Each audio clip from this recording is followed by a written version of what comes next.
It's my privilege and honor, Mr. Chair, to introduce to you sina Miss Sally at si Miss Shiela. Magkakaibang pangalan po ito, Mr. Chair, at malamang magkakaibang tao. Kaya nga po sila magkaibang pangalan. Pero ano po ang kapansin-pansin, Mr. Chair? At ano ang napapansin natin rito sa pinipirmang acknowledgement receipts nila from DepEd as seen on the screen? Isa lang po ang pirma nila, si Miss Sally at si Miss Shiela. These are two different persons, Mr. Chair, from two different addresses, I would assume. However, they have the exact same signature with exact same strokes. At baka isang tintang ballpen ang ginamit, Mr. Chair. At magkaibang lugar, Mr. Chair. Nandito po si Manong Johnny. Taga Surigao din po siya. So it makes you think, Mr. Chair, that what are again the chances that once again the two different people from Digos City and Surigao City, being more than 400 kilometers away from each other, have the same exact name and the same signature. Two people signing the same pay acknowledgement receipts.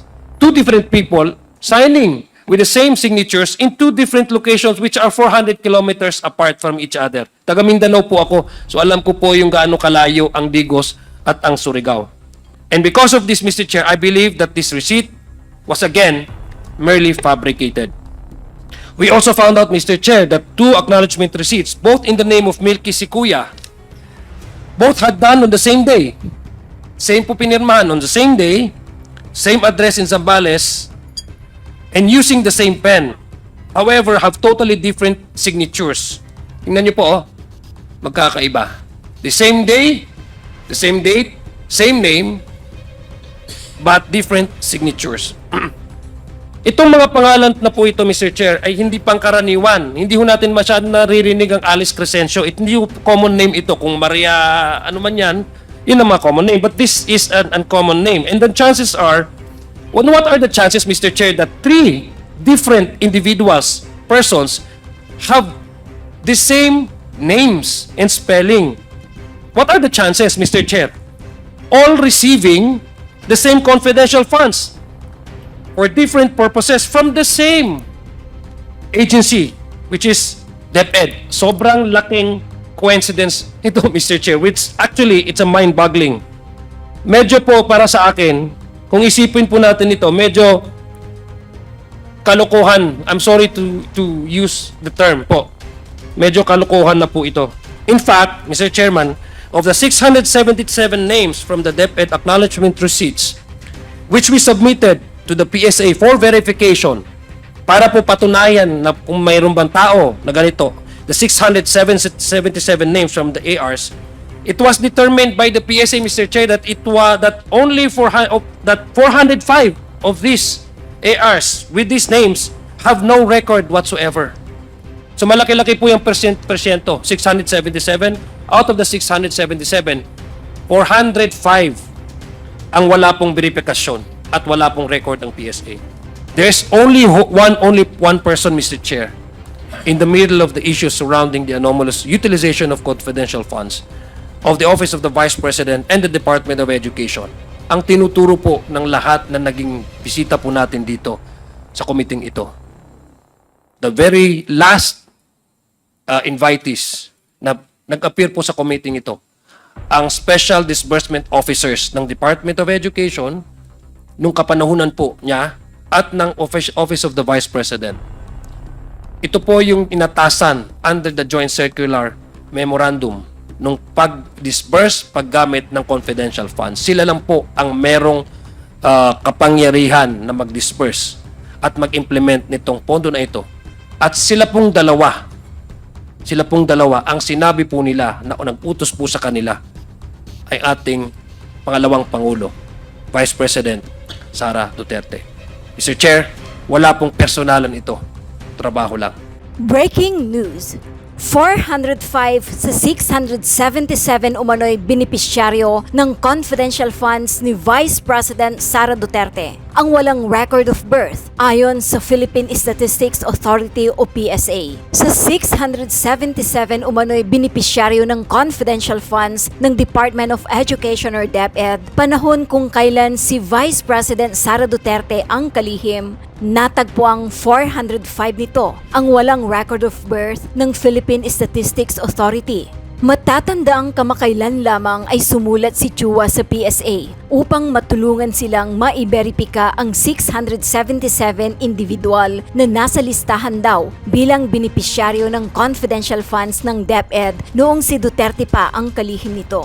Kaugnay nito sa pagdinig ng committee nitong Lunes, December 9, isiniwalat ito ni House Committee on Good Government and Public Accountability Chairperson Representative Joel Chua na tumugon na ang PSA sa kanyang sulat nitong Linggo, December 8. Sinabi ni Congressman Joel Chua na wala umanong record ng birth certificate ang 405 mula sa 677 individual na nakalagay sa acknowledgement receipts ng confidential funds ng Office of the Vice President at Department of Education sa ilalim ni Vice President Sara Duterte. Ayon sa Philippine Statistics Authority, kanila pong sinasabi na out of 677 individuals, 405 ay walang birth certificate. Ani Chua, pwede nating sabihin na non-existent, saad pa niya. Matatanda ang nauna ng isiniwalat ng PSA na wala silang kahit anong record para sa isang personalidad na Mary Grace Piattos at Kokoy Villamin na nakipagtransaksyon umano sa opisina ni Duterte. Samantala, kinwestiyon ni House Assistant Majority Leader at Lanao del Sur Representative Zia Alonto Adjong ang acknowledgement receipts na isinumite ng Department of Education sa ilalim ni Vice President Sara Duterte. Pinuna niya ang dalawang recipients na nagngangalang Sally Rendon mula sa Surigao City at Shiela Dado mula sa Digos City na parehas ang pirma kahit na nasa 400 kilometro ang layo ng kanilang lokasyon. Taga Mindanao po ako, kaya alam ko kung gaano kalayo ang Digos at Surigao. They have the exact same signature, with the exact same strokes, at baka isang tintang ballpen ang ginamit. Ani Congressman Adjong. Ngayong Lunes natatapusin ng House Committee on Good Government and Public Accountability ang pagdinig nito hinggil sa naturang umano'y maling paggamit ng confidential funds ni Duterte dahil posible na raw nilang iproseso ang inihaing impeachment complaints laban sa bise. Mr. Chairman and fellow members of this honorable committee, to my fellow Filipinos who are watching right now, what we have witnessed in the past 7 hearings before this Committee on Good Government and Public Accountability of the House of Representatives has left us with more questions than answers. Ang mga tanong po natin dito, hindi nakukuha ang kakulang sagot. Bagkus, nanganganak pa ng maraming tanong. But one thing, Mr. Chairman, is extremely clear to this representation. Tayo po ay na-scam sa pamamagitan ng libu-libong acknowledgement receipts na basta-basta lamang dinoktor or gawa-gawa lamang. Mr. Chair, almost 5,000 acknowledgement receipts of dubious origin, kapalit ang 612.5 million pesos na confidential funds na basta-basta lang naglaho mula sa kaban ng bayan sa ilalim ng pamumuno ng ating Vice Presidente. Mr. Chair, 612,500,000 pesos o mahigit kalahating bilyon. Mr. Chair, ito po ang pondo ng bayan na nawala o hindi ma-explain mula lamang December 2022 hanggang September 2023. 9 na buwan lamang po, Mr. Chairman. Sa ganitong halaga, halos budget na po ng isang buong ahensya para sa isang buong taon ang pinag-uusapan po dito. Pinaglaruan po tayo? Niloko ho ba tayo? O pinaglaruan po ang publiko pagdating sa kanilang pondo? Mr. Chairman, sa item 4.12 ng Joint Circular, ang requirement po sa government agencies na nagdi-disperse ng confidential funds is to submit documentary evidence of payment upon the liquidation at the end of the period for which it was allocated. These documents, Mr. Chairman, are to be submitted to the Intelligence and Confidential Fund Audit Unit of the Commission of Audit, who shall then audit these documents. In fact, upon the submission of the liquidation report to ICFAO, a certification signed by the head of agency and its Special Disbursement Officer, or SDO, stating that the expenses were incurred in connection with the agency's confidential expenses and activities with supporting documents and documentary evidence of payment is needed, Mr. Chairman. As the name suggests, ebidensya, is supposed to prove a fact that the confidential funds were utilized for confidential expenses. Ang hindi dapat basta-basta lang ibinubulsa at hindi dapat lang, Mr. Chairman, dapat lang binubulsa o napupunta lang sa kung ano-anong gastusin. Mr. Chair, from among these documents, this committee discovered that the confidential funds, which should be utilized by civilian agencies for security and surveillance activities, was just handed over to two members of the Vice President's security team upon the instruction of the VP herself. Sinabi po ito ng kanyang Special Disbursement Officers na si Ms. Gina Acosta at Mr. Fajarda. Those funds, Mr. Chair, were never to be seen again. And according to the SDOs, these same two members of our security group supposedly just provided them with the acknowledgement receipts to be submitted to COA. Ibig sabihin po nito, Mr. Chair, para po mag-comply sa requirement na nag-submit ng documentary evidence of payment, ang binigay ng OVP at DepEd ay acknowledgement receipts lamang. But in the course of investigating the OVP and DepEd submissions to the COA, these acknowledgement receipts, which were supposedly submitted to prove that it actually utilized confidential funds for the purpose stated in its fiscal and financial plan, Mr. Chair, we uncovered a number of anomalies. Sabi ko nga po, ang tanong, nanganganak ng mas maraming tanong. Mukhang ang mga supposed evidence or proof of the use of these confidential funds ay bogus or gawa-gawa lamang. Fake no, ang tawag po sa English. These discoveries led us to the conclusion that something was really amiss, Mr. Chair. May mali na ang pagkakamali na ito ay humahantong po, Mr. Chairman, sa katiwalian. Under Joint Circular 2015-001, it states that confidential funds must be utilized during the period of the particular project.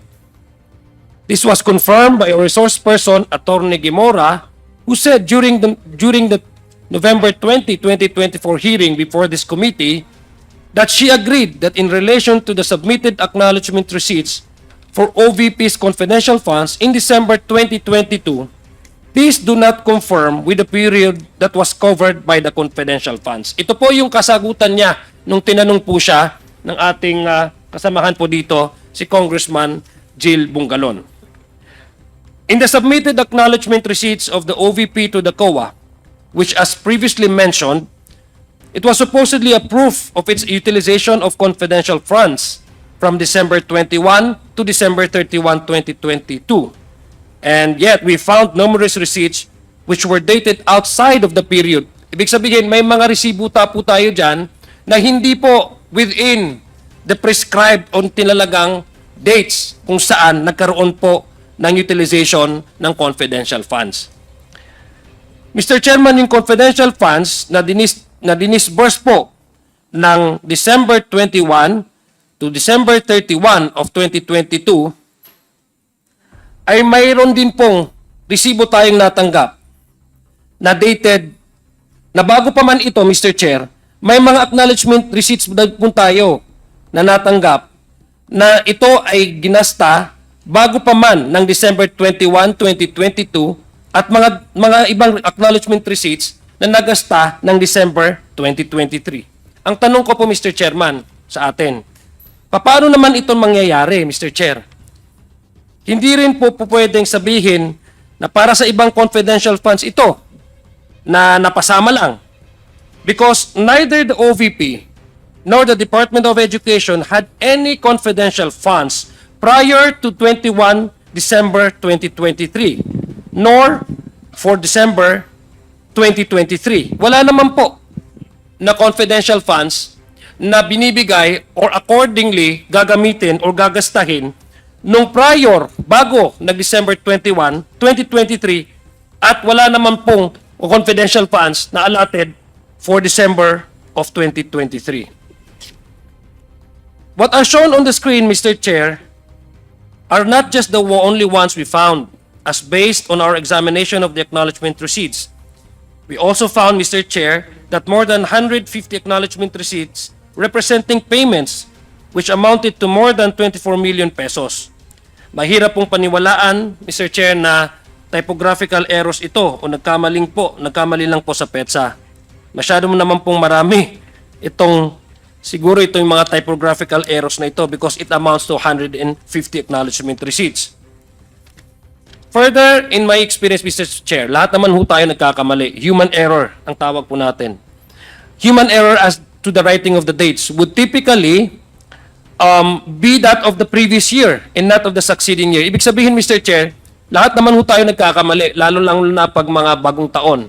Minsan, hindi pa ho natin masyadong yung acclimatize tayo doon sa pumasok na taon. Ang minsan na susulat po natin ay yung mga nakaraang taon. Hindi po yung preceding year. Na-experience po natin yan as a human error. Na nagkakamali po tayo bearing the earlier year than the preceding year. Ibig sabihin po, Mr. Chair, hindi yung darating na taon ang may susulat po natin sa mga dokumentong pinipirmahan natin. In fact, Mr. Chair, in the OVP's response to the Audit Observation Memo number 2013-211 and 2013-213, dated 19 October 2023, in which the OVP attached the aforementioned acknowledgement receipts for its December 2022 confidential expenses, it stated that the amount of 125 million pesos was supposedly spent within the period. However, as I previously mentioned, Mr. Chair, a total of 158 acknowledgement receipts submitted by the OVP for its December 2023 confidential funds expenses were made outside the period of December 21 to December 31 of 2022. Contrary, Mr. Chair, to the statement of the OVP, Mr. Chair. These acknowledgement receipts were fabricated kasi wala nga po tayong basihan kung bakit ito nagastos. Wala nga ho siya doon sa date kung dapat siya paggastosan. Because they bore dates different from the period covered, Mr. Chair. Simple po yan. Very simple po yan at makikita po ng taong bayan yan. Para daw po sa 21 of December to 31 of December of 2022 raw po ang mga ARs na isinumite.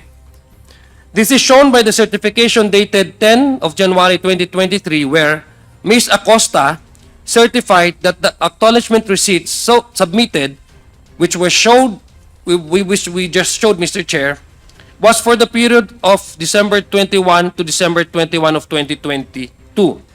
Yung nakuha po ng OVP noong December 20, 2022. Pero po sa mga AR na ito, mayroong pong dalawa. Isa dated November 27, 2022 at isang dated December 12, Mr. Chair, 2022. Ito pong mga petsa na ito, it preceded the date with the confidential funds were released to the OVP in December 2022, while the others are dated in December 2022 or after the funds have been supposedly spent, Mr. Chair. Ang tanong ko po, paano po nangyari yon na meron po silang mga ARs dated prior to the actual releases of the confidential funds at may mga ARs sila dated na after supposedly na na-spent na yung kanilang confidential funds. Bali ho, Mr. Chair, mukhang base po sa sobrang dami ng mga acknowledgement receipts na ito na isinagawa lang noong hinihingan ng ebidensya ng COA sa pinadalang AOM sa Office of the Vice President. Sa aking palagay, Mr. Chair, ay itong panahon lang din na ito nagsimula gumawa ng mga ganitong klaseng acknowledgement receipts ang OVP para isumite. Para po, Mr. Chair, hindi magmukhang ginasta itong confidential expenses kung saan-saan lang po nila nilagay.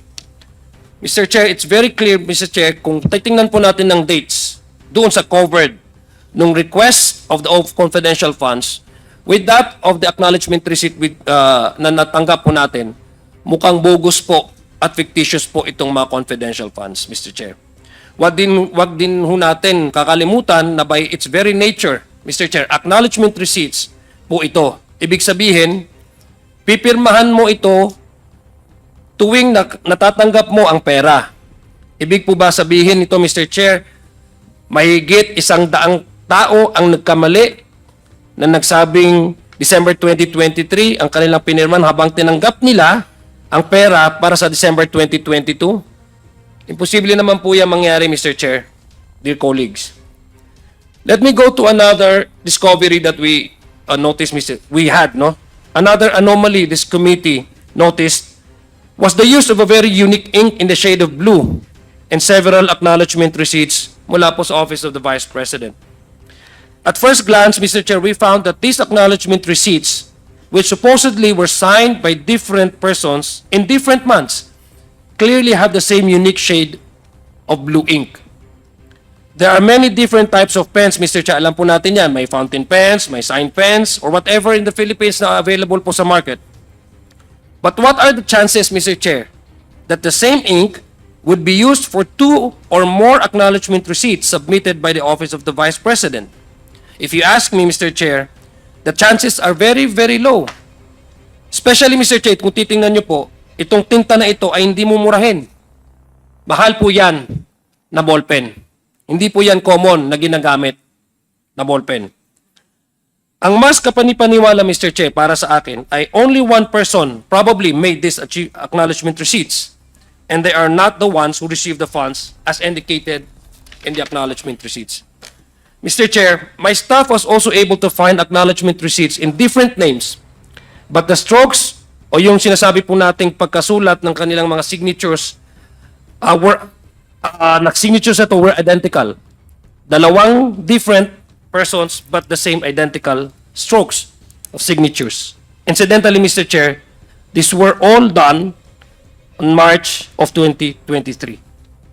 Moreover, Mr. Chair, the signatures all bear the same figure, done to 2 or 3 times. It's hard to believe, Mr. Chair, that such common signatures would appear like this. I admit that I'm not an expert in this kind of analysis, unlike those at the NBI, kasi sila naman po yung competent gumawa nito na examination. But based on what I know, Mr. Chair, these coincidences are too hard to ignore. In any event, Mr. Chair, ito pong committee na ito ay pinapasuri po natin yan sa NBI to make sure that these signatures are signed by the same person. Titingnan niyo mo po yan sa monitor, the same strokes, different persons. We also found out, Mr. Chair, that 2 acknowledgement receipts, both in the name of Milky Sikuya, both had done on the same day. Same po pinirmahan on the same day, same address in Zambales, and using the same pen. However, have totally different signatures. Tingnan niyo po, magkakaiba. The same day, the same date, same name, but different signatures. Tanong ko po, Mr. Chair, did the person who signed this receipt suddenly forget how they signed in the middle of the same day? Nagkamali ho siya na nakapirma pala siya tapos pipirma ulit ng isang acknowledgement receipt? Di mo ba pag naka-receive ka na, hindi ka na ho magpipirma at hindi ka namang mag-receive ng isang another acknowledgement or payment? It could have been acceptable, Mr. Chair, if there was merely a small variance between the signatures. Although, as we can see, these 2 signatures are wholly different from each other. Which only leads to the conclusion, Mr. Chair, that whoever made these ARs was not actually this Milky Sikuya. This is truly mind-boggling, Mr. Chair, to say the least. Another, Mr. Chair, another character who we found is a certain Alice Crescencio. There were 3 different acknowledgement receipts in the name of one Alice Crescencio, submitted by the Department of Education in her name. 3 po yan na acknowledgement receipts from the same agency, Department of Education, bearing the same name. However, Mr. Chair, similar to our friend, tandaan niyo po si Kokoy Villamin na na-present po natin nung previous hearing, Similar to our friend Kokoy Villamin, Mr. Chair, there were 3 different signatures. Kapansin-pansin din po rito, Mr. Chair, na si Miss Alice, was apparently, according to these ARs, were in different parts of the Philippines. Pinirman niya, nung inuna, nasa Pasay City siya. Pangalawa, pumirma siya, nasa Iligan City, sa Mindanao. At doon po sa ang aking probinsya, sa Lanao del Sur. Pumirma din ho siya doon. Baka nandun din siya according to the acknowledgement receipt. So, itong pangalan po ito, Mr. Chair, it leaves a very questions, no? Kaya sabi ko, nanganganak ng tanong. Itong mga pangalan na po ito, Mr. Chair, ay hindi pangkaraniwan. Hindi ho natin masyadong naririnig ang Alice Crescencio. Hindi ho common name ito. Kung Maria, ano man yan, yun ang mga common name. But this is an uncommon name. And the chances are, what are the chances, Mr. Chair, that 3 different individuals, persons, have the same names and spelling? What are the chances, Mr. Chair? All receiving the same confidential funds for different purposes from the same agency, which is DepEd. Sobrang laking coincidence ito, Mr. Chair, which actually, it's a mind-boggling. Medyo po para sa akin, kung isipin po natin ito, medyo kalokohan. I'm sorry to use the term po. Medyo kalokohan na po ito. The more likely explanation na gusto ko pong at isipin ay itong mga taga-pirma o tagagawa nitong mga ARs na ito ay hindi coordinated. Baka hindi ho sila nag-coordinate and they fail to probably overlook the possibility that they may use the same name. No, signing 3 different ARs from 3 different locations bearing gamit ang isang pangalan, which is in this case Alice Crescencio. Mr. Chair, pero hindi po dyan nagtatapos ang mga kababalaghan ang nakikita natin sa acknowledgement receipts. Mr. Chair, it is also these representations. It's my privilege and honor, Mr. Chair, to introduce to you sina Miss Sally at si Miss Shiela. Magkakaibang pangalan po ito, Mr. Chair, at malamang magkakaibang tao. Kaya nga po sila magkaibang pangalan. Pero ano po ang kapansin-pansin, Mr. Chair? At ano ang napapansin natin rito sa pinipirmang acknowledgement receipts nila from DepEd as seen on the screen? Isa lang po ang pirma nila, si Miss Sally at si Miss Shiela. Kabaliktaran po ito ni Kokoy Villamin. Si Kokoy, parehong pangalan pero isa ang pirma.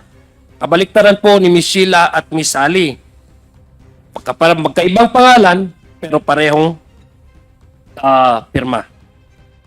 These are 2 different persons, Mr. Chair, from 2 different addresses, I would assume. However, they have the exact same signature with exact same strokes. At baka isang tintang ballpen ang ginamit, Mr. Chair. At magkaibang lugar, Mr. Chair. Nandito po si Manong Johnny, taga Surigao din po siya. So it makes you think, Mr. Chair, that what are again the chances that once again the 2 different people from Digos City and Surigao City, being more than 400 kilometers away from each other, have the same exact name and the same signature. 2 people signing the same acknowledgement receipts, 2 different people signing with the same signatures in 2 different locations which are 400 kilometers apart from each other. Taga Mindanao po ako, so alam ko po yung gaano kalayo ang Digos at ang Surigao. For me, Mr. Chair, only 1 person did these acknowledgement receipts, but merely changed his handwriting style from print to script in writing, the name and the addresses, but also forgetting, Mr. Chair, probably to change the signature. Yun lang po ang aking naiisip na possible na answer. And because of this, Mr. Chair, I believe that this receipt was again merely fabricated. We have all been introduced to our new characters, Mr. Chair. Si Alice, Crescencio, Milky Way si Kuya, Sally, and Miss Shiela. But let us not also forget our original friends na pinakilala ng committee na ito. One of the stars on the issue, Mr. Chair, of the confidential fund is one Mr. Kokoy Villamin. Ina-mention ko po sa inyo earlier, and this was also presented in the previous hearings. Mr. Kokoy Villamin, who happens to receive confidential funds from both the OVP and the DepEd. Kung maalala niyo po, Mr. Chair, Si Mr. Kokoy Villamin ay ang isa sa mga unang napansin ng committee ito marahil sa kanyang kakaibang pangalan at sa magkaiba-ibang kanyang mga pirma. Napanood din po natin, Mr. Chair, at napanood ng committee ito ang interview kay PSA Assistant National Statistician Risa Grande na tinitingnan nila ang pangalan niya sa kanilang records at isiniwalat niya na wala silang makitang records pertaining to Mr. Kokoy Villamin. This was brought about by the request of Congresswoman Jinky Luistro na para po ma-confirm natin na may talagang tao nito, we need to seek the assistance of PSA and NBI. Pero according sa kanila, wala po silang records na may tao pong Mr. Kokoy Villamin. According kay PSA na Assistant National Statistician na Risa Grande. Base po sa kanilang initial na findings na ito ng PSA, mas panatag ako, Mr. Chair, na ang confidential funds na di umano'y binigay kay Mr. Villamin ay hindi talaga sa kanya napunta at hindi talaga itong totoong tao. I mean, common sense would dictate, Mr. Chair, that same name, bearing the same name, ay hindi po magkakaroon ng dalawang signatures. And it reinforces our original questions kung meron po bang mga taong ganito.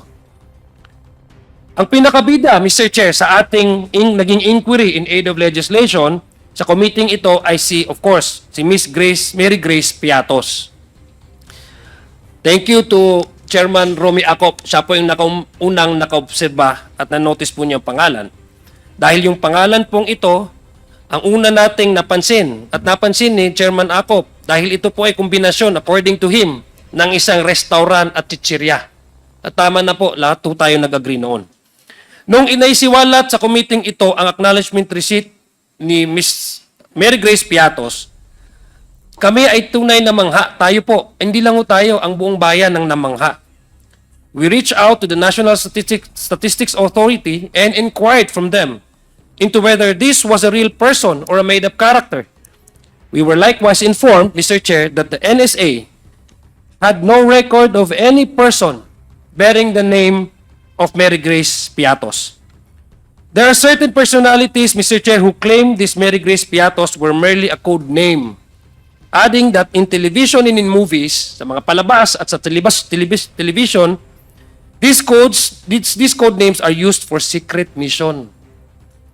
But the fugitive, and I address to him directly in hiding, forgets that this is real life. Tunay po tayong nag-iimbestiga dito, hindi po ito television, hindi po ito palabas. That the people's money, earned through the hard work of every Filipino, should be scrutinized on how they were spent by our agencies. Mr. Chair, ang keyword, Mr. Chair, is transparency. Transparency is required kasi kailangan masilip ng otoridad, gaya ng COA, o kaya't ang taong bayan kung nasa tama ba ang paggastos ng kanilang pondo. In this particular case, the confidential funds. The PSA recently informed us, Mr. Chair, that our new friends, Mr. Kokoy Villamin, Ms. Milky Sikuya, and Ms. Alice Crescencio, are also all non-existent.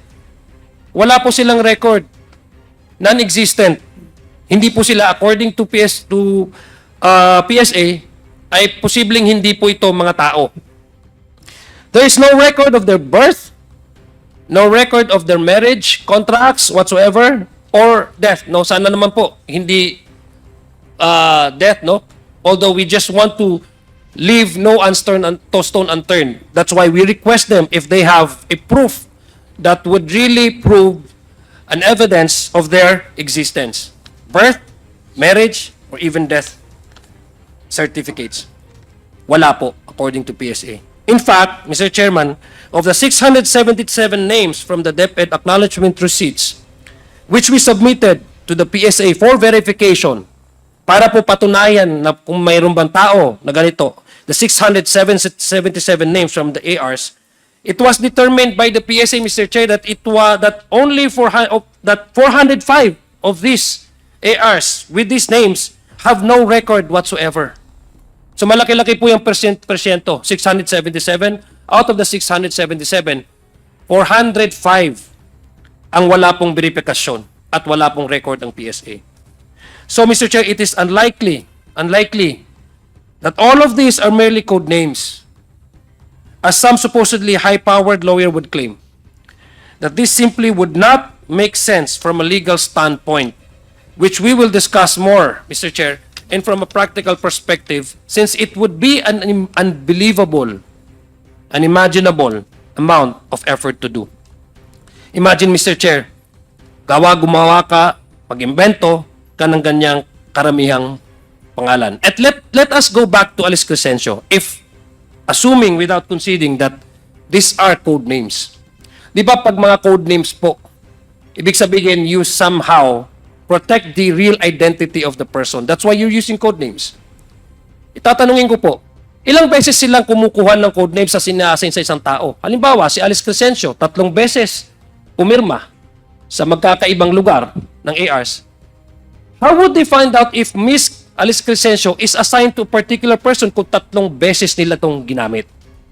Kung tanamang, if assuming that what they're saying is true, how sloppy they are to work and assign 3 code names to 3, same code name to 3 different persons.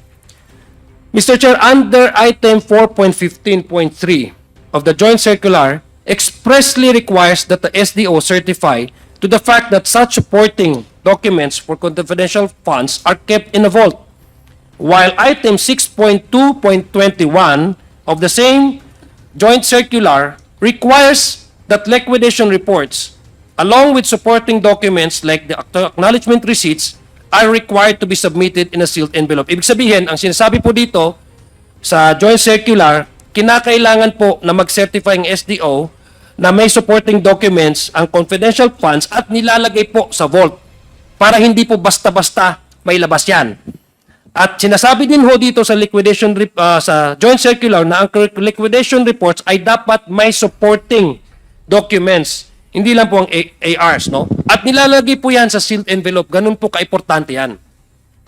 Ang mga requirements po na ito, Mr. Chair, ay tiyak na alam ng mga staff po ng opisina ng Vice President at ng Department of Education. In fact, Mr. Chair, to prove that they know this circular, the requirement of this circular memorandum, sinabi po ni Ms. Gina Acosta in a certification dated 10 January of 2022, certified si Ms. Acosta that the details and supporting documents relating to use of confidential funds are kept in safe. Sinabi po niya yan, na nilalagay po nila as a way to observe what is required of them to do. This includes, Mr. Chair, the acknowledgement receipt of Miss Mary Grace Piattos, according to her. So ang tanong ko po, Mr. Chair, kung meron pong stricto ang Joint Circular na dapat ilagay sa safe, sa vault, the Joint Circular uses the term vault, no? And uses also the terms and the phrase supporting documents. E di para saan pa kaya ang security measures na ito sa Joint Circular kung code names lang din pala ang gagamitin? Bakit ilalagay pa sa envelope kung hindi naman sigurado na totoong tao yun kasi code name pala?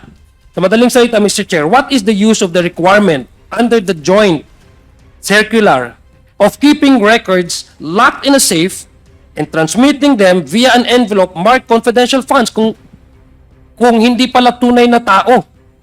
Kung code names yan, pwede mo naman po nakalagay yan sa mesa. Malay mo ba natin kung sino si Alice Crescencio? Ano ba tunay niyang pangalan? Diba? If we are really to protect their identity. So why there's a need for the Joint Circular to require the agency to keep it in a safe and then have acknowledgement receipt and then put it in a sealed envelope? If these receipts, Mr. Chair, actually used? Actually, there are 3 safeguard. Number 1, it must be sealed. May nakalagay na confidential at dapat nakalagay sa vault. Yes. And those 3 requirements were already confirmed by Ms. Gina Acosta, Mr. Chair, in the previous hearing.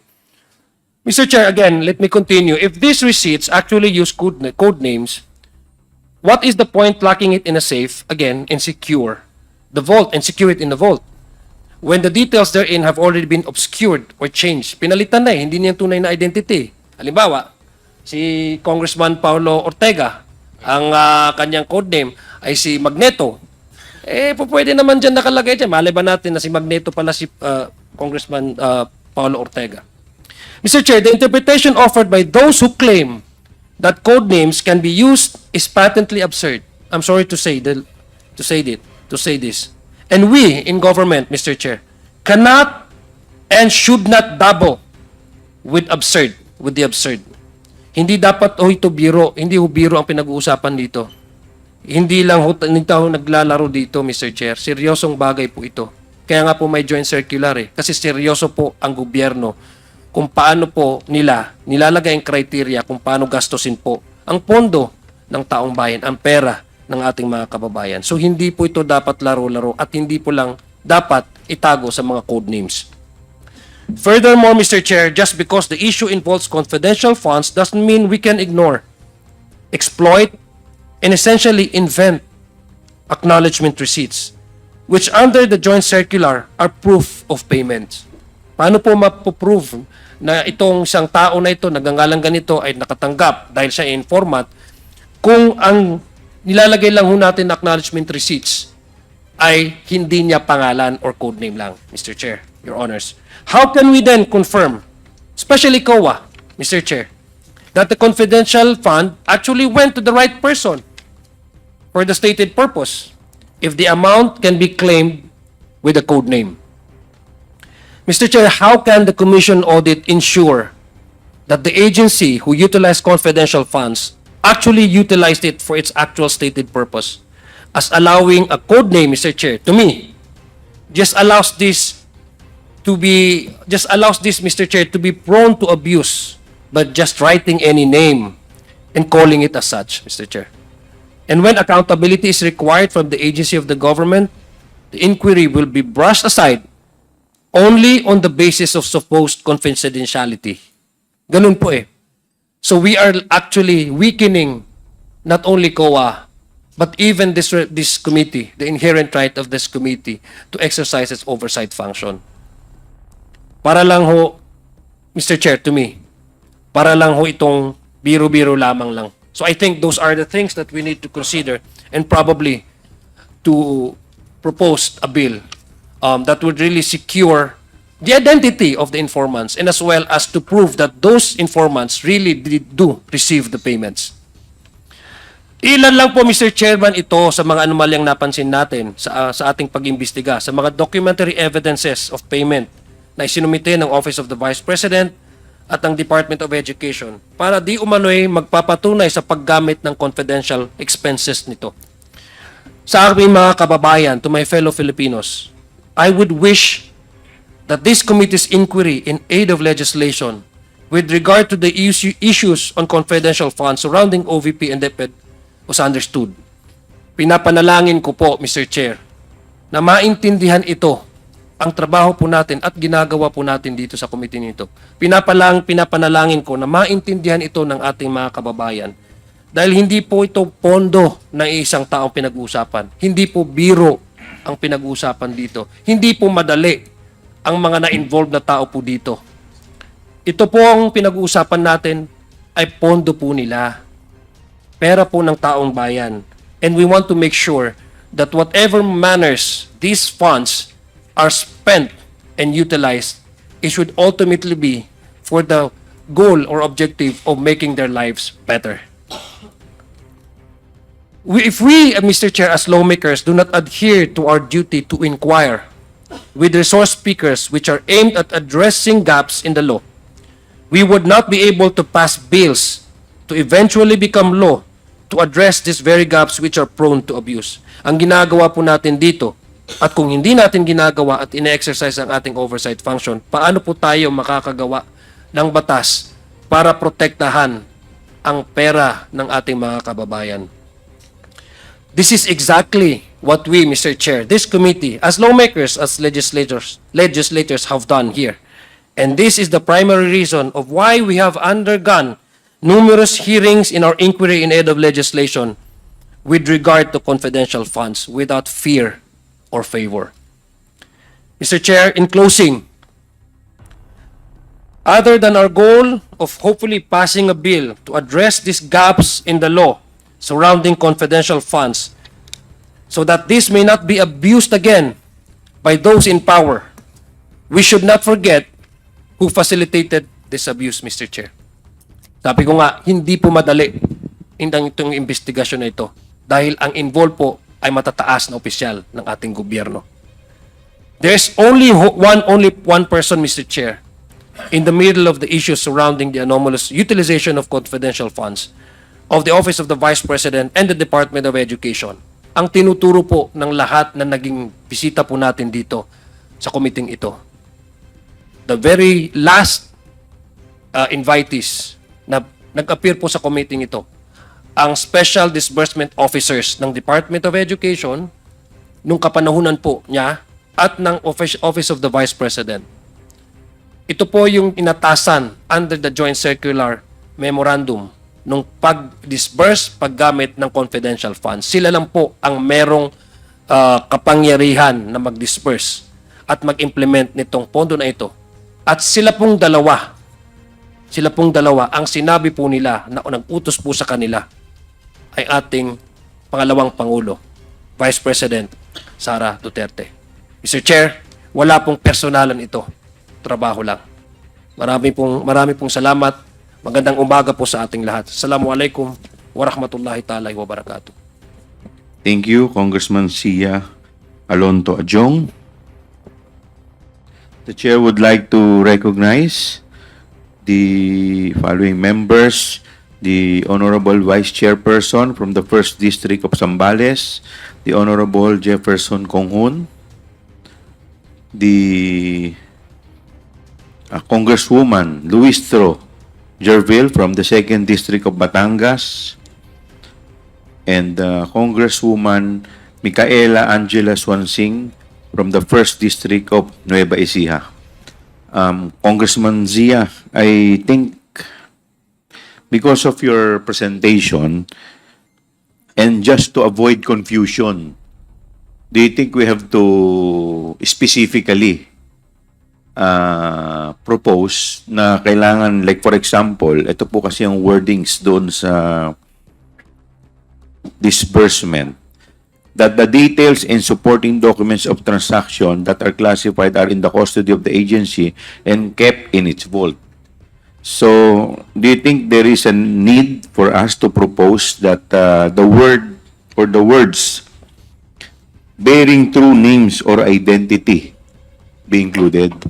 Para hindi na maiwasan na yung mga palusot. Tama po yun, Mr. Chair. Kasi yun naman po ang purpose kung bakit ilalagay sa vault at bakit i-envelope, safe envelope. Kasi para hindi makita yung tunay na identity ng informants. Ito po, that the details and supporting documents bearing true names or identity. Diba? Tama po yan. Kasi sinasabi naman po yan sa Joint Circular. Yes. So, tingin ko magandang idagdag din natin to sa proposal natin for the amendment of the Joint Circular. Tama po yun, Mr. Chair. Salamat po. Thank you. Congressman Akop, Thank you're you. recognized. Yes. Thank you very much, Mr. Chair. Magandang umaga po sa atin lahat. Sa mga kapwa ko miyembro ng Committee on Good Government and Public Accountability at saka sa publiko na nakasubaybay sa ating mga hearings. Isa po sa pinagmulan ng legislative inquiry na ito ay ang privilege speech ni Honorable Rolando Valeriano noong ikatatlo ng September 2024, delivered before the plenary session of the House of Representatives. Simple lang po ang pinaghuhugutan ng privilege speech na ito: transparency and accountability on the expenditure of public funds.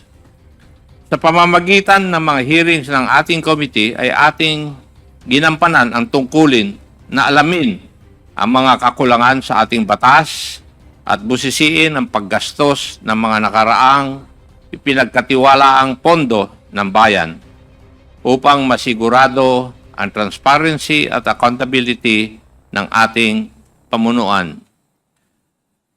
Ulitin ko po yung sinabi ni Honorable Roland Valeriano.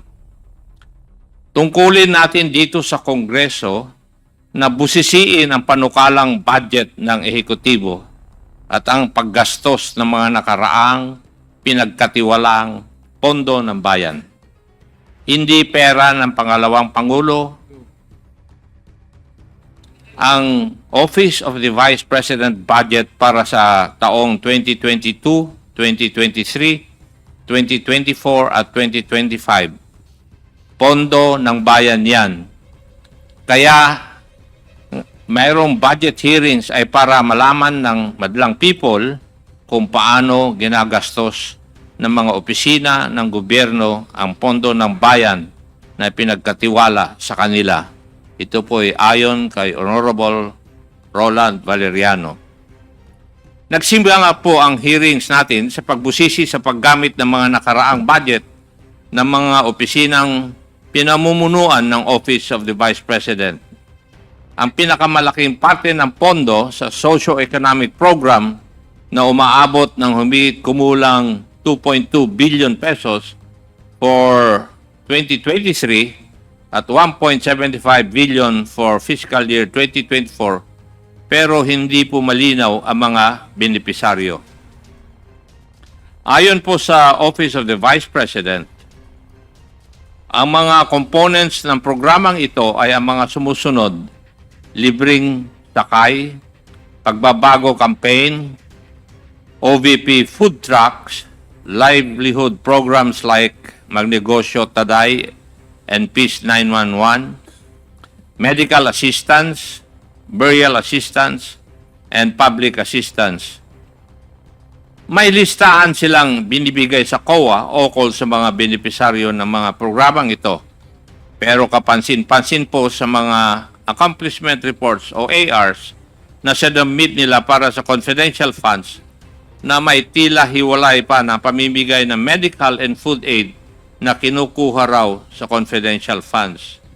Halimbawa, noong February 6 to March 29, 2023, halagang 42 million in medical and food aid was given using confidential funds, while another 40 million noong April 25 to June 30, 2023 ang pinamigay kuno gamit ang confidential funds na hindi dumadaan sa regular na proseso ng procurement at aid distribution. Kinalaunan, ating natuklasan ang nakababahalang paglustay ng confidential funds ng Office of the Vice President at pati na rin ang Department of Education. Nakita natin na nababalot ng secrecy and lack of transparency ang paghawak ng Office of the Vice President at ng Department of Education noong sekretarya pa nito si Vice President Sara Duterte. Ang confidential funds na inilagak sa kanila noong taong 2022 at 2023 for OVP at 2023 for Department of Education. May mga resource persons tayo noon na hindi sumisipot o sinasabing wala silang personal involvement o participation. Mayroon ding ayaw naman mag-take ng oath upang magsasabi ng pawang katotohanan lamang sa komite na ito. Hindi exaggeration na sabihin na tayo ay dumaan sa butas ng karayom at napakadaming roadblocks para umabot tayo sa puntong ito. Ngunit unti-unti, sa pamamagitan ng ating masusi at porsigidong pagtatanong, at sa paghahanap ng mga facts at ebidensya, ay ating natanggal ang secrecy na nagkukubli at nagtatago sa katotohanan sa kung ano ba talaga ang nangyari at kung saan o kanino napunta ang pondo ng bayan. Ito po ang money trail ng confidential funds ng OVP at DepEd based on the testimonies of Special Disbursing Officers Madam Gina F. Acosta ng OVP at ni Ginoong Edward Fajarda ng DepEd. The money trail of the confidential funds for both agencies looked exactly the same. First, after finishing all internal financial processes and documentations and securing all required signatories in the disbursement vouchers, including Vice President Sara Duterte herself, the SDOs received the land bank checks representing the confidential funds for each quarter. Malalaking halaga po ang mga ito. Sa OVP pa lang, nakakuha sila ng 125 million bawat quarter simula noong 4th quarter of 2022 hanggang 3rd quarter of 2023. Sa DepEd naman, 37.5 million kada quarter for 3 quarters or a total of 112.5 million. Sumatotal, 612.5 million po lahat. The SDOs themselves are the payees in these quarterly checks. The next step was for the SDOs to encash the confidential funds checks. Sabi po ni SDO Edward Farda, pina-encash po niya ang bawat isa nung tatlong 37.5 million checks sa Land Bank Dex branch, cold cash. Nilalagay sa 2 duffel bags at isang backpack ang cash. May kasama raw siya noong 3 beses na yon na kilala niya lamang bilang Alan. Matapos mag-encash, dinala niya ang cash sa kanyang opisina sa DepEd. Sabi naman ni SDO Gina Acosta, para sa OVP confidential funds worth 125 million per quarter, pinapa-encash niya ang bawat cheque sa Land Bank Shaw Boulevard branch. Kasama niya si Assistant Chief of Staff Lemuel Ortonio at 2 di mapangalanan driver sa pagpapa-encash ng bawat cheque. 4 na beses, inilalagay raw nila ang 125 million cash sa 4 na duffel bags. Pareho sinabi ni Acosta at Ortonio na mula sa Land Bank ay pumunta na sila sa opisina ni Madam Gina Acosta sa Office of the Vice President. As if it was all planned and orchestrated or part of a common design, both SDO Acosta and Farda said that the Vice President directly instructed them to hand over the cash representing the confidential funds to certain security officers. For DepEd, may itinalaga raw si Colonel Raymond Lachica, ang head ng Vice Presidential Security and Protection Group ng isang security officer na nangangalang Colonel Dennis Nolasco, kung saan weekly nagbibigay ng pondo si SDO Farda amounting to 4 to 6 million per week. For the Office of the Vice President, si Colonel Lachica raw mismo ang security officer na buong pinag-aabutan ni SDO Acosta ng 125 million every quarter. Matapos di umano ibigay ng mga SDOs ang pera sa mga security officers na sina Colonel Nolasco at Colonel Lachica, wala na raw silang partisipasyon sa actual disbursement ng confidential funds. Wala silang ibang basehan sa kung anong nangyari sa pondo, kundi sa pamamagitan ng mga accomplishment reports na kailangang ihanda, isumite para sa liquidation ng confidential funds. Malinaw po sa kwento ng mga SDOs na hindi sila ang nag-disburse o nagbayad ng payments to the informants and other supposed payees ng confidential funds. Naturalmente, hindi rin sila ang gumagawa ng accomplishment reports kasi wala silang kaalaman kung papaano nagasta ang pera ng bayan. Ito po ang parehong sinabi sa hearing ni na SDO Acosta at SDO Farda.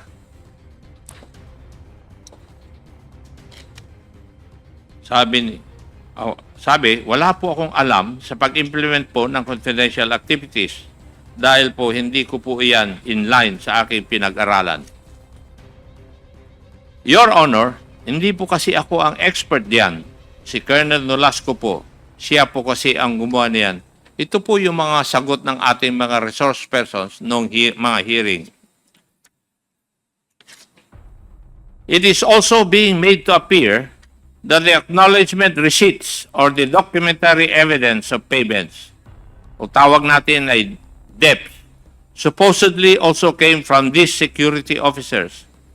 Hindi po malinaw para sa akin ang kwento nila kung kailan inaabot sa kanila ng security officers ang acknowledgement receipts.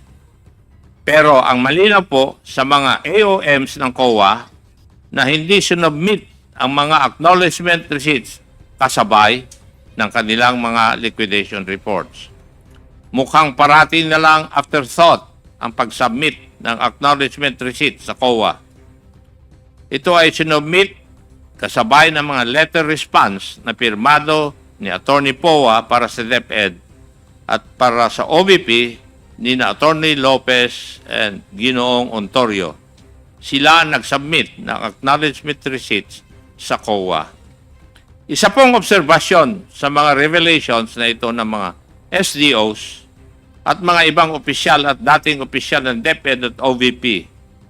Tila ba sinasaya tayong nililito, nililigaw at pinapagulo ang narrative sa kung ano ba talaga ang nangyari sa OVP at DepEd confidential funds.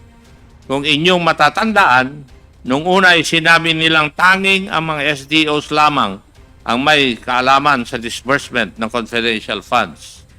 Ngunit nang magpakita na ang mga SDOs sa committee hearings at tinanong sila, wala din daw silang alam sa mga detalye patungkol dito sa mga confidential funds. Lahat po sila ay nagtuturuan. Pero sino nga ba ang pumirma sa mga accomplishment report at certification? Ang mga SDOs at si Vice President Sara Duterte.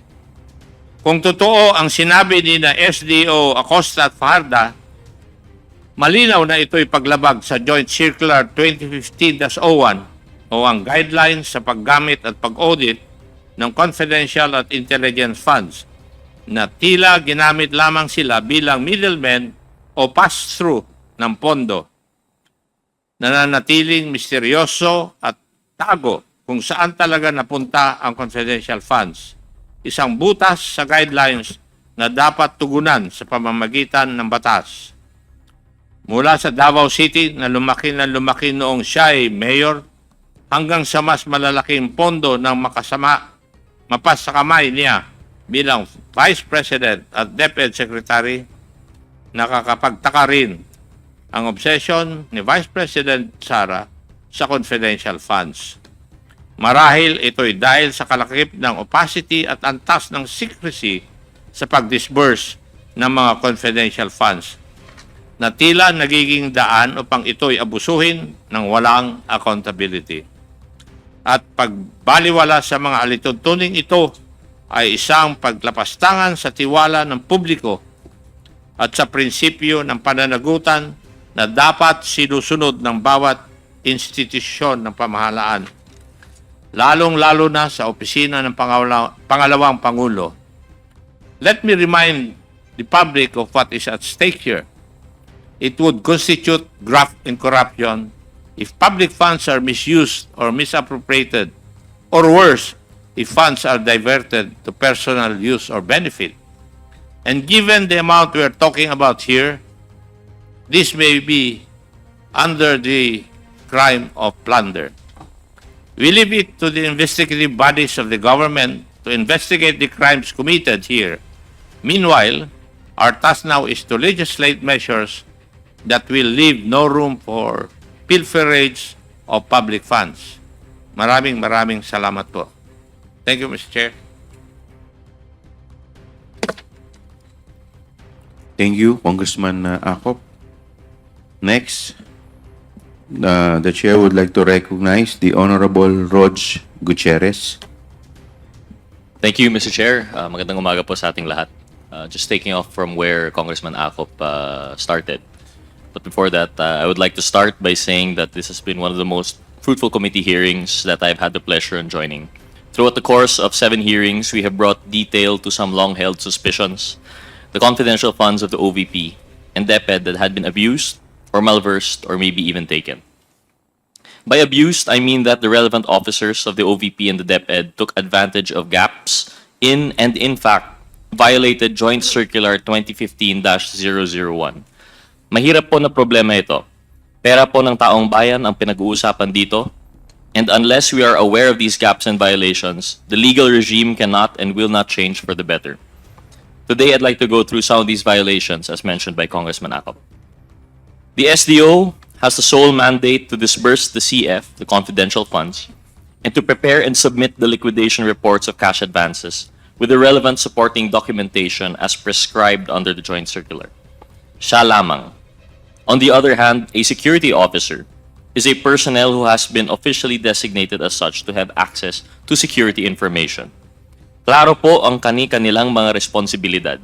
Ang SDO po ang sa disbursement o ang sa pagbibigay ng pera. Ang SO naman, yung security officer naman, ay binibigyan lamang ng access sa impormasyon.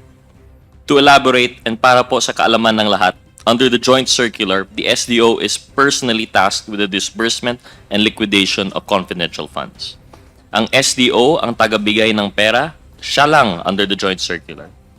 Natural lang po ito dahil ang SDO ang isa sa mga accountable officers or those public officers personally accountable when something goes wrong with respect to the utilization or disbursement of these confidential funds. And this is precisely the reason why kinakailangan may fidelity bond ang SDO.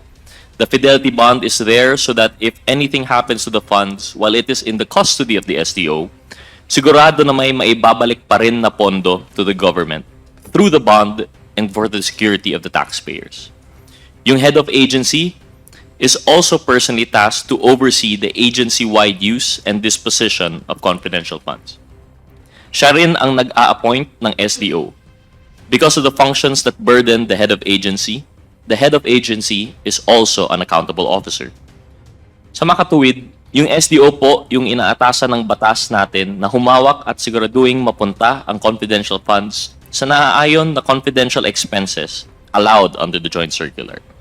Hindi niya pwedeng i-delegate ang custody ng confidential funds dahil siya ang mananagot rito. Hindi niya pwedeng iutos sa iba. Hindi pwedeng ibigay sa security officer.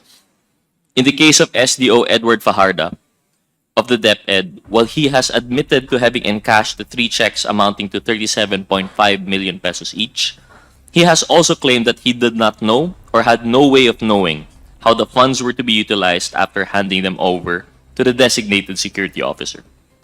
Mr. Fajardo stated that since it was Colonel Nolasco who is the expert in confidential operations, it was Colonel Nolasco who supposedly made the disbursements of the confidential funds in different localities. It begs the question, sino po ba ang totoong special disbursing officer?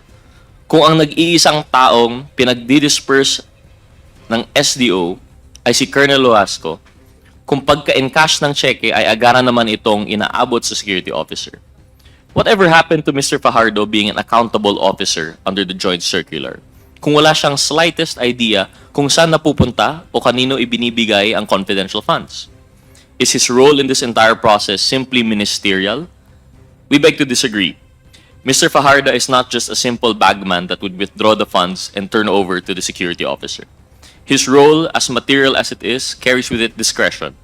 Discretion to ensure the accuracy of the data in the liquidation reports and to be accountable for the disbursements from the cash advances of confidential funds.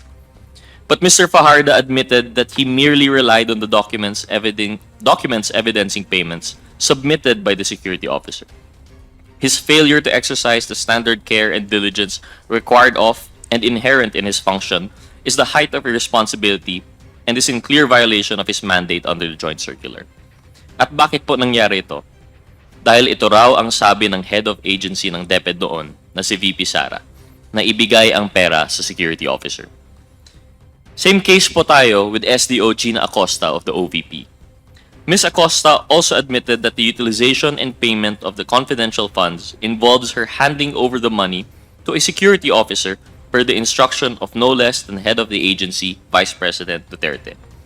SDO Acosta also supposedly never knew where the security officer took or expended the confidential funds. She has only testified on the basis of the information supposedly fed to her, without certainty as to who are the actual recipients or payees of the confidential funds, whether they are even actual persons. In the past hearings, it has always been made to appear that Ms. Acosta for OVP and Mr. Fajarda for DepEd would have the most knowledge as the SDOs of the confidential funds. And we have always been made to believe that it would be the two of them who would be able to shed light on the discrepancies flagged by the COA and the other erroneous and false matters po na didiscover po namin through these hearings. Unfortunately, the SDOs themselves violated their own accountability, their own certifications in the liquidation report, with them disclaiming knowledge kung saan or kanino ba talaga pumunta ang bawat sentimo ng confidential funds.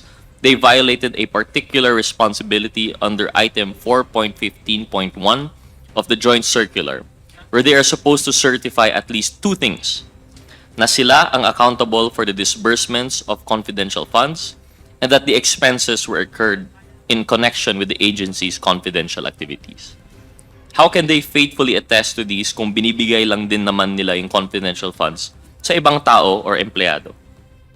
Basta mangako din sa kanya yung empleyado, halimbawa, nagagamitin yung pera pambayad sa informer or pang-conduct ng surveillance activities. Now let's move on to another reeling discovery na atin din pong na-uncover throughout the hearings. And this is with respect to the certifications issued by officers of the AFP, submitted by the DepEd to the COA in support of the DepEd's utilization of confidential funds for payment of rewards to informers. Matatandaang mahigit 15 million pesos of the confidential funds spending of the DepEd went to payment of reward to informers. This expense item has been flagged by the COA in view of the DepEd's failure to provide sufficient supporting documentation on the success of the agency's own information gathering and surveillance activities. Para po ipaalala sa nakakarami, under the joint circular, one of the conditions that must be met in order for an agency or office to use confidential funds to pay rewards to informers is supporting documentation evidencing the success of the information gathering and or surveillance activities on account of the information provided by the informer. Based on the respective accomplishment reports and the acknowledgement receipts submitted by the OVP and the DepEd, the total amounts utilized for the payment of reward to informers is 96,980,000 pesos for the OVP, covering the period from the fourth quarter of 2022 until the third quarter of 2023, and 21,921,000 pesos for DepEd from the first to third quarters of 2023. This is a total of 118,901,000 pesos. Napakarami po sanang classroom, tuition, sweldo ng guro, at iba pa ang pwedeng paggamitan nito. I stress also that this amount of money is just for supposed payment of rewards. It does not include all other things for which confidential funds were spent for. When inquired about the certifications which the DepEd submitted to the COA, former Undersecretary and Chief of Staff of the Office of the Secretary of DepEd, Mr. Michael Poa, admitted to having asked retired Major General Nolasco Mempin to secure said certifications from the AFP as a means to justify the use of confidential funds, despite DepEd not being directly involved in AFP-led activities. This was confirmed by former Education Undersecretary Major General Mempin, who stated on record that the DepEd has not released any single centavo to the conduct of youth leadership summits. The AFP officers themselves admitted that they did not receive any funding from the DepEd. The summits were actually funded by the budget of the Philippine Army and from funds of participating local government units, as confirmed by Colonel Boransing. Lieutenant Colonel Panopio also supported Colonel Boransing's statements that they were not aware that certifications issued by them would be used to justify the DepEd's confidential fund spending for informants. We eventually came to know that these certifications issued by Army Civil Military Operations Staff Officers Colonel Boransing, Lieutenant Colonel Sangdaan Jr., and Colonel Magtanggol Panopio for the youth leadership summits and information education campaigns in 2023 only showed that the fact that these events were successfully conducted at the different barangays in their areas of responsibility. This is yet another clear derogation of the joint circular. DepEd misleadingly made it appear that the agency used confidential funds for youth training programs, when in truth it was the AFP and the LGUs which actually shouldered the expenses from their respective confidential fund allocations. There was never any correlation between DepEd's supposed surveillance or information gathering activities with the AFP's successful conduct of its summits and campaigns in partnership with the LGUs. The DepEd took advantage of the AFP, rode in the coattails of the AFP, and misled the AFP into issuing certifications for a project that is not the DepEd's to begin with. And who could forget the many anomalies we were able to uncover with respect to the acknowledgement receipts or documents evidencing payment submitted by the DepEd and the OVP to the COA. With the select few that we were able to highlight throughout the hearings, ay marami po talagang lumutang na discrepancies na ni dapat ipasawalang bahala.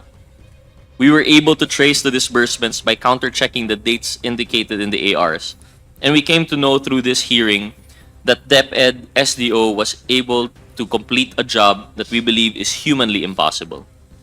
An examination of the acknowledgement receipts submitted by the DepEd for the first quarter of 2023 revealed that Mr. Fajardo made disbursements for 38 consecutive days, and for 35 out of those 38 days, payouts were made to at least 10 to 26 people per day and for various purposes. For example, reward payment, incentives, supplies, rentals, traveling expenses, etc. This is something that could not be easily missed because the acknowledgement receipts, at least for the DepEd, have fields where the payees indicate the date they received the payment and their own addresses or location. We will recall that on February 21, 2023, or the very next day after SDO Fajardo encashed a 37.5 million peso check with the Land Bank, the SDO made 7 disbursements already in 7 different locations, as evidenced by the acknowledgement receipts recorded for that date. Hindi ka paniwala for one person designated as the SDO to have made disbursements in Malolos, Bulacan, Danao, Cebu, San Francisco, Agusan del Sur, Makati City, Negros Occidental, Negros Oriental, and Davao City all in one day. Worse, we found other examples of DepEd acknowledgement receipts of the same date but varied widely in terms of the localities where the payments were made. Plotting these on the Philippine map, within a single day on March 15, 2023, there were 26 disbursements which were made across 24 localities from Batanes to Davao del Sur, with total confidential expenses amounting to 1,870,000 pesos. On the 9th of March 2023, the DepEd, supposedly through its SDO, was able to make 20 disbursements over 18 localities all over the Philippines, with disbursements of confidential funds amounting to more than 1,400,000 pesos. And lastly, on February 25, 2023, there were 21 disbursements across 18 localities all over the country amounting to almost 1,400,000 pesos. All 3 examples reinforce our point that no amount of imagination can make us believe that these disbursements were made to these people at these locations and at these dates. It is physically impossible. Even assuming that the DepEd has its satellite offices and field personnel all over the country, we should always go back to the joint circular as our Bible. The function of disbursing and of being accountable for the cash advances of the confidential funds is lodged with the SDO and the SDO alone. Delegating this function to any other officer or employee would run counter to the express guidelines of the joint circular and the safeguards that it entails. Unsurprisingly, the same discrepancies have been observed in the OVP acknowledgement receipts, particularly for the payouts and disbursements for the 4th quarter of 2022. For everyone's recollection, this period refers to the 11 days when the OVP was able to use up 125 million pesos worth of confidential funds, and markedly, there were at least 3 days out of those 11 days that the payouts reached 100 recipients. For instance, noon pong December 23, 2022, based on the records and the AR submitted by the OVP to the COA, SDO Gina Acosta was able to disburse more than 15 million pesos to 103 distinct individuals for various purposes. Tila po ba naka-hyperdrive na ang naging pag-disburse ni SDO Acosta para siguruhing ma-expend ang allocated confidential funds sa OVP sa mga nalalabing araw ng 2022. Notably, the following day or Christmas Eve of 2022, these disbursements continued based on the 40 acknowledgement receipts from the OVP on this date. it spent a total of 5,429,000 pesos on supposed confidential activities. Grabe talaga itong OVP non-stop kahit magpapasko na. Whoever disbursed more than 5 billion pesos truly embodied the spirit of generosity during the holidays. If it was actually true, this amount was dispersed for confidential expenses.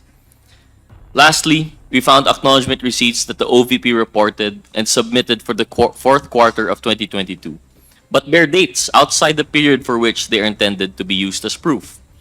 Na-observe po namin how the OVP fourth quarter acknowledgement receipts were dated December 2023, when they have been supposedly paid out to and received by the recipients in 2022. Understandably, a person can instinctively write the past year in documents when welcoming a new year.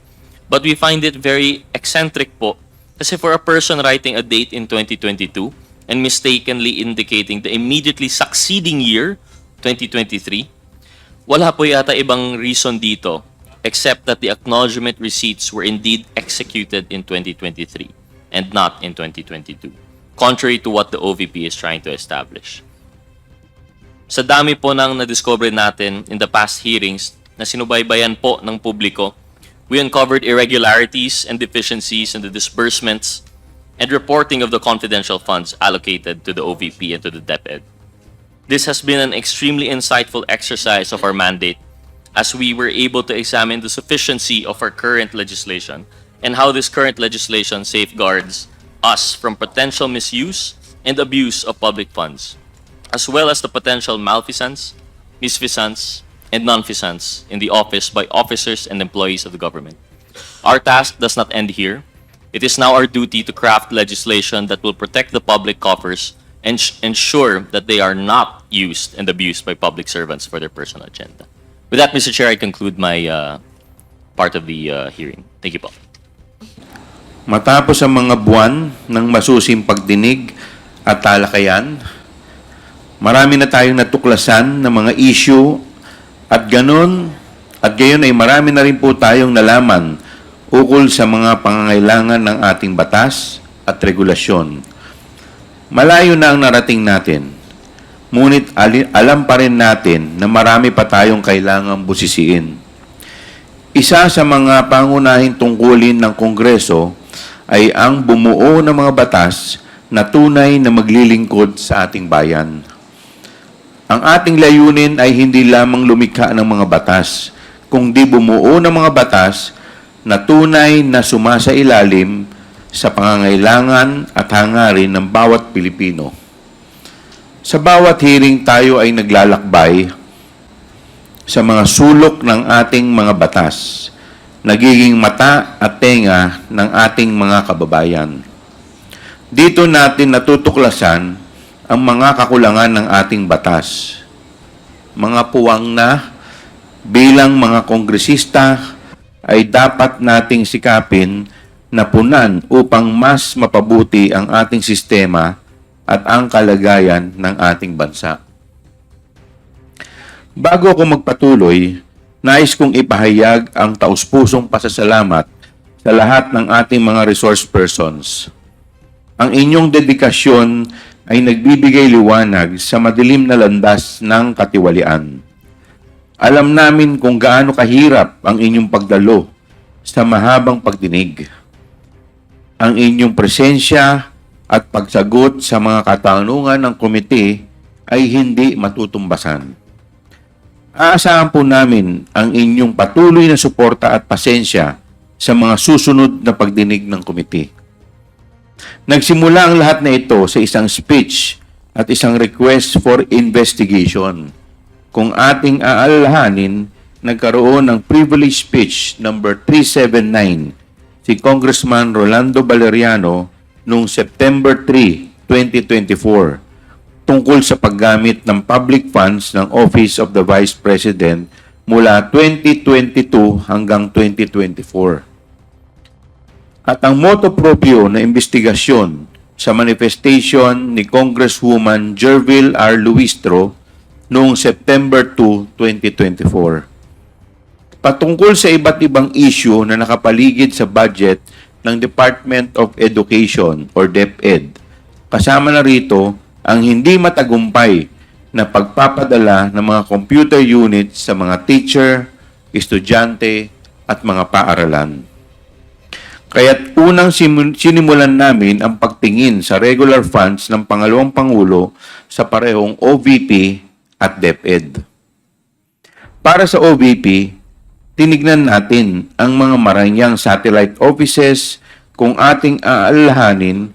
Nakakabahala na halos kalahati ng budget ng OVP para sa 2023 at 2024 ay napunta sa pagtatayo at pagpapanatili ng mga satellite offices nito sa buong bansa. Ang tanggapan ng Vice President Sara Duterte ay mayroon ding napakalaking budget na 2.3 billion noong taong 2023. At dahil sa mga hindi maipaliwanag na gastos, noong 2024 ay kinailangang bawasan ang budget ng kanyang opisina sa 733.2 million. Ngunit para sa taong 2025, muli siyang humiling na bigyan siya ng 2.37 billion pesos.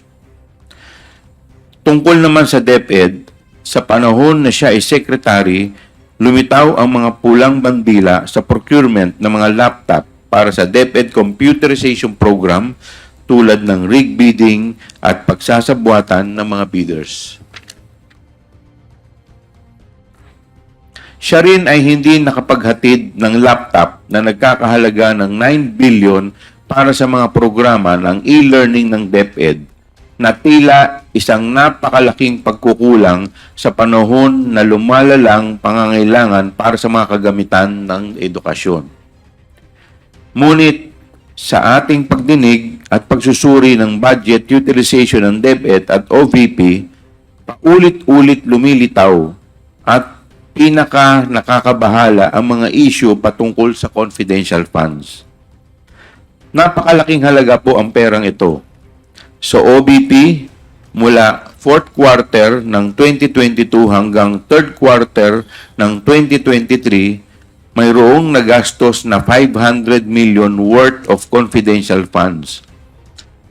Habang sa DepEd naman, mula 1st quarter hanggang 3rd quarter ng 2023, ay may 112.5 million pesos naman. Suma total ay may 612.5 million pesos, higit kalahating bilyon ang hinawakang confidential funds ng ating Vice Presidente. Natural bilang mga mambabatas na may mandatong masiguro na nagagamit ng wasto ang pera ng taong bayan, paulit-ulit rin naming naitatanong, saan napunta ang confidential funds? Sa ating pagsusuri, lumitaw ang mga sumusunod na kakulangan o gaps sa ating batas. Number 1, ang halaga ng fidelity bond para sa Special Disbursing Officers or SDO ay napakababa kumpara sa pondo na kanilang hawak. Tulad ni SDO Gina Acosta na may approved amount of bond na 8 million pesos pero ang kanyang amount of accountability ay 500 million pesos. Si SDO Edward Fajarda naman ay may approved amount of bond na 4 million pesos pero ang kanyang amount of accountability ay 50 million pesos. Pagpapatibay ng mga patakaran ng COA tungkol sa budget at mga technical resources. Pangatlo, nakakabahala rin ay tila walang maayos na sistema o paraan upang masiguro o ma-check o audit ng COA na nasa wasto ang paggasta ng mga confidential funds. At ika-4, malinaw na mga alituntunin sa mga detalye na dapat isama sa physical and financial plan na dapat ding suriin ng mga ahensya ng pambansang gobyerno at hindi lamang sa Department of Budget and Management. Gayon din, ang kinakailangan ng pagsusumiti ng mas detalyadong ulat under oath ng mga accomplishment and liquidation reports kasabay na ang mga ebidensya ng accomplishment na ito. Sa terminong confidential ay tila ginagamit bilang isang panakip upang itago ang katotohanan mula sa atin. Para sa kaalaman ng lahat, ang confidential funds ay hindi discretionary allowance o funds ng isang ahensya. Hindi siya secret funds. Siguro po, panahon na upang harapin natin ang katotohanan na hindi lahat ng mga nahalal o nalalagay sa posisyon sa gobyerno ay pwedeng basta-bastang pagkatiwalaan. Kailangan pa rin ng safeguards pati sa confidential funds, sapagkat hindi maiiwasan na may mga nagtatakang gamitin ang pagka-confidential nito upang itago ang impormasyon at pag-aabuso sa tiwala ng taong bayan.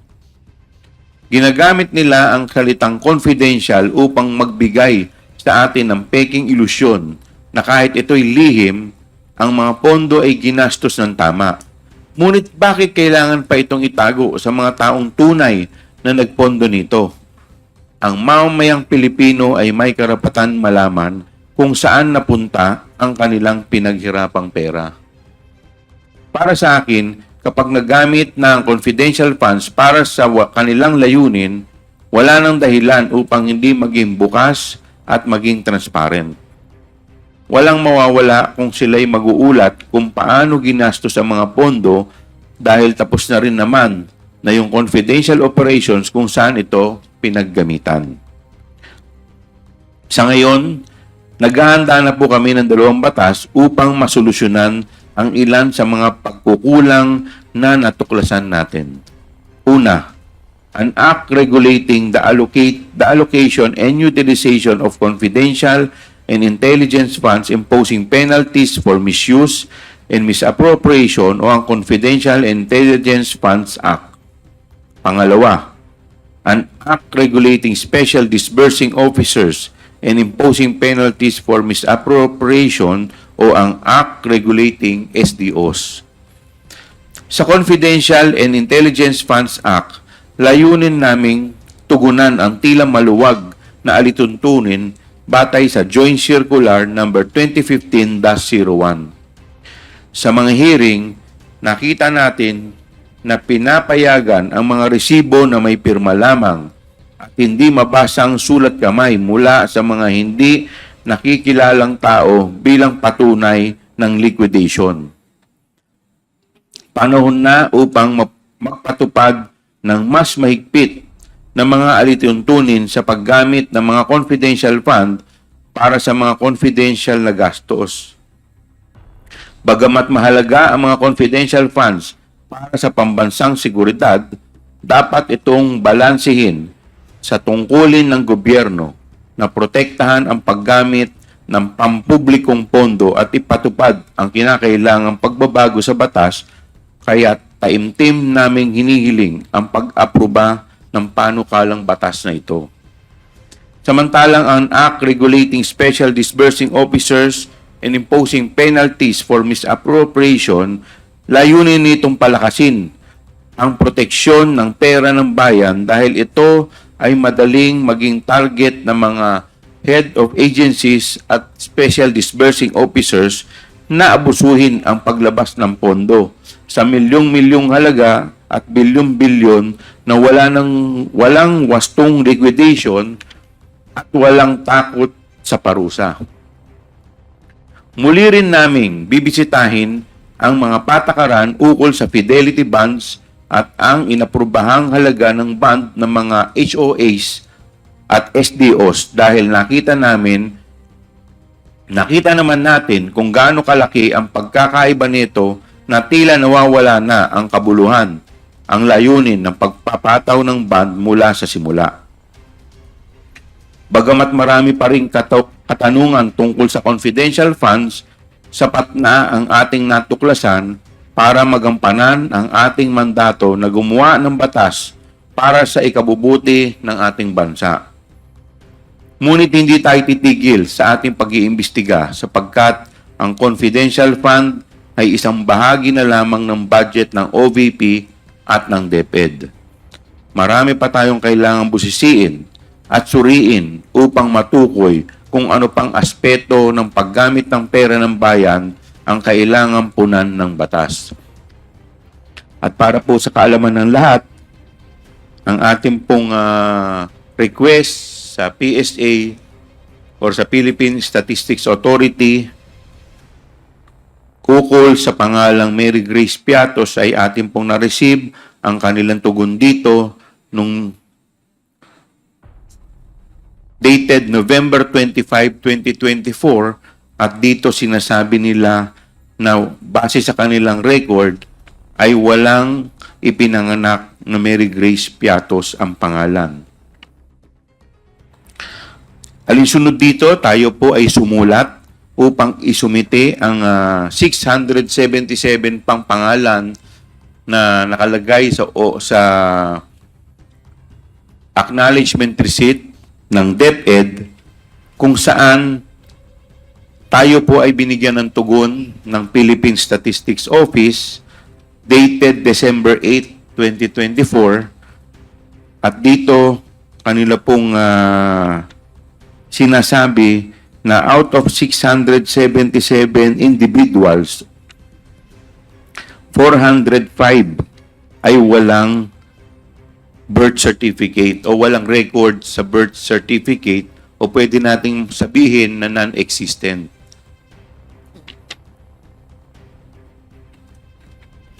So, nandito po ang record. Muli, maraming salamat sa inyong oras at sama-sama tayong magsikap para sa mas mabubuting batas para sa bayan. Mag-subscribe at i-click ang notification bell para sa mga susunod na video updates. Maraming salamat po.